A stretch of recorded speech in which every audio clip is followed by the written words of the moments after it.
Mortal Kombat 1 is the latest in the gory fighting game series from NetherRealm Studios, which reboots the franchise's intricate plot once again after the partial reboot of Mortal Kombat 9. The story picks up after the events of MK11's Aftermath DLC, where Liu Kang becomes the Keeper of Time itself, and strategically remakes the universe into a more peaceful one, before giving up those powers to become the demigod of fire and protector of Earthrealm. But despite his efforts, an unknown entity begins pulling strings to instigate a war between Earthrealm and Outworld. The history rewrite allows for brand new personalities and scenarios to unfold amongst characters you're otherwise familiar with. For example, Scorpion and Sub-Zero are now blood brothers. Raiden is a human, and Baraka and Mileena are afflicted with a disease called Tarkat instead of being Tarkatan, a race of people. These changes have rippling effects on the events that you once knew, and make space for, honestly, more sensical ones. I really enjoyed watching what was essentially a mass retcon unfold over the roughly 6-hour story campaign. Its high-quality cinematic cutscenes are packed with martial arts action and nerdy deep-cut fan service, but I wouldn't judge anyone unfamiliar with the franchise's elaborate lore from getting nothing out of it.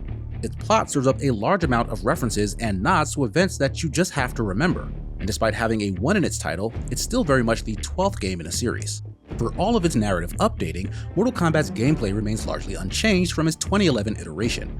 Fighters still have a dedicated block button, you manage a meter for enhanced specials, and devastating fatal blow attacks can turn the tide of a losing fight.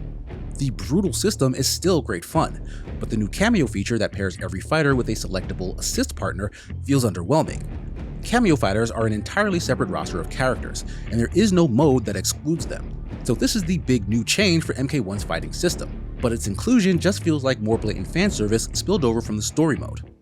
Aside from the campaign and online modes, there are the classic arcade towers, combo tutorials, and a new seasonal single-player mode called Invasions.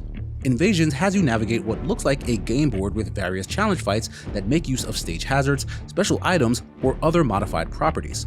Winning will unlock cosmetic items like masks, armbands, and color palette swaps for characters, as well as full alternate costumes. But I found the minigames and modified fights pretty bland and repetitive. I did, however, love all the fun and intricate details packed into the design of the game boards themselves, at least the first tutorial board set at Johnny Cage's mansion. I do hope for more like that versus the uneventful countryside of others, like the board set in Feng Zhang Village. Mortal Kombat 1 cinematics are gorgeous, but they're clearly pre-rendered videos cutting back and forth between gameplay.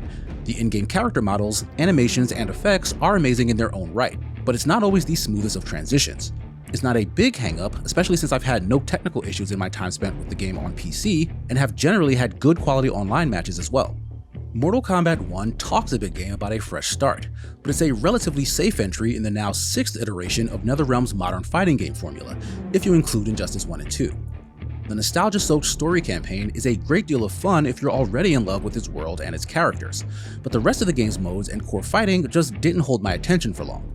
The game is available now for those who purchase the collector's editions, while the standard edition releases for $69.99 on September 19th for PC, PlayStation 5, and Xbox Series X and S, as well as a terrible Switch port, apparently.